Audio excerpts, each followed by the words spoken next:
ఈ కర్రీకి ఏం పేరు పెడితే బాగుంటుంది? మీరేమనుకుంటున్నారో కామెంట్ సెక్షన్ లో చెప్పండి. నా దగ్గర కొన్ని వెజిటబుల్స్ మిగిలిపోయి ఉన్నాయి, అన్ని కలిపి ఒక కర్రీ చేస్తున్నాను. మీరు కూడా ఇలాంటి ప్రయోగాలు చేస్తూ ఉంటారా? మామూలుగా అయితే సాంబార్ చేస్తూ ఉంటాను, బట్ సాంబార్ కి కావాల్సిన వెజిటబుల్స్ అయితే లేవు నా దగ్గర.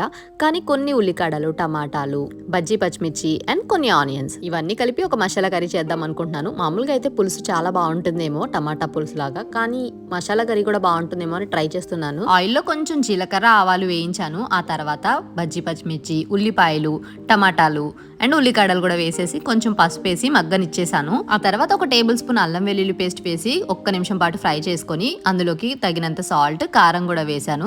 కొంచెం గరం మసాలా పౌడర్ కూడా యాడ్ చేశాను. అన్ని ఒకసారి బాగా మిక్స్ చేసేసుకొని ఒక్క నిమిషం పాటు మళ్ళీ ఫ్రై చేసి కొంచెం వాటర్ కూడా యాడ్ చేశాను. ఇంకేముంది, వాటర్ దగ్గర పడేంత వరకు కుక్ చేశాను. ఇప్పుడు కదా అసలైన ట్విస్ట్, అసలు ఎలా ఉంటుందా అని టేస్ట్ చేద్దామని వేడి వేడి అన్నంలో కలుపుకొని తిన్నాను. ఒక్కొక్కసారి ఎంత కష్టపడి వండినా కర్రీ రుచిగా ఉండదు, కానీ ఈ కర్రీ మాత్రం చాలా చాలా బాగుంది.